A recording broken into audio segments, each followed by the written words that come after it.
Mapigano nchini Syria yamesababisha vifo vya watu 70. Hii ni Nje ya Box TV update. Langu jina ni Christina Mbaluku.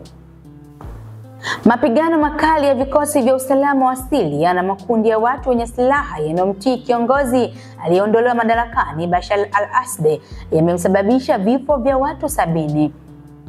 Taarifa hizo zimetolewa na asasi ya kiraia inayofuatilia hali ya haki za kibinadamu nchini Syria.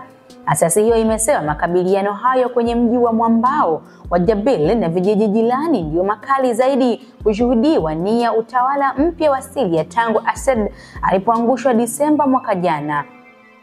Mji huo unapatikana kwenye jimbo la pwani ya bahari ya Mediterania la Latakia, eneo ambalo ndio kitovu cha jamii ya wachache ya Assad ya Walawite waliokuwa nguzo ya utawala wake.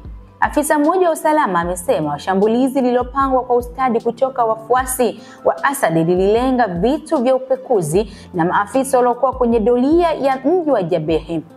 Taarifa inasema wapiganaji waliomuunga mkono Assad wamewaua maafisa wa usalama 28 wa utawala mpya wa Syria, huku wenyewe wakipoteza pia makundi ya wapiganaji. Raia 4 wameuawa kwenye machafuko hayo.